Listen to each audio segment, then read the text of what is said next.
Hello everyone, welcome to my new video. তো আজকে আমি দুপুরের রান্না বান্না আপনার সাথে শেয়ার করবো, সাথে থাকবো আমরা সকালের নাস্তায় কিতা কিতা করলাম, কিতা খাইলাম। তো সকালের নাস্তার লাগি কেন আমি প্রথমে মাংস আছিল ফ্রিজে, মাংসরে বার করিয়া আলু দিয়া মাংস দিয়া রানমো, কারণ রুটি খাইতে ইচ্ছা করছিল কতদিন বাদে। তো রুটির লাগিয়ে আজকে মাংস রান্ধিয়া খাইমো, আলু দিয়া মাংস দিয়া রুটি দিয়ে খাইতে অনেক ভালো লাগে আমার।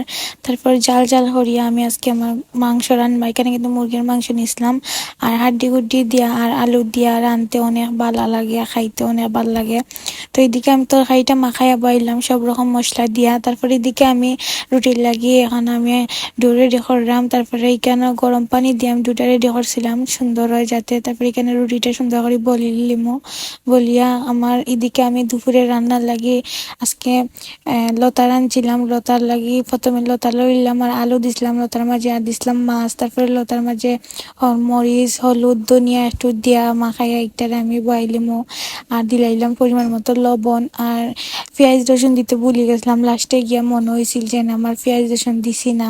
তো মাখাইকে বয়াইছি, তারপরে 5 মিনিট বাদে মনে হয় যে আমি পেঁয়াজ রসুন দিছি না। তো এইদিকে ভাতও হয়ে গেছে আর রুটিটাও বানানো হয়ে যায়। তো আমি আর মাংসটাও কষি গেছে এখানে। তারপরে তো আমার মাংসের মাঝে দিলাইলাম কাঁচামরিচ। কাঁচামরিচ দিলে কিন্তু মাংসের তরকারি অনেক ভালো হয়, কেন আমি ঝোল দিছি, ঝোল বেশি থাকলে আমার ভালো লাগে। আর এইদিকে দেখুন ভুলে গেছিলাম যে রসুন দিতে, ওটা এখন দিলাম দিয়া।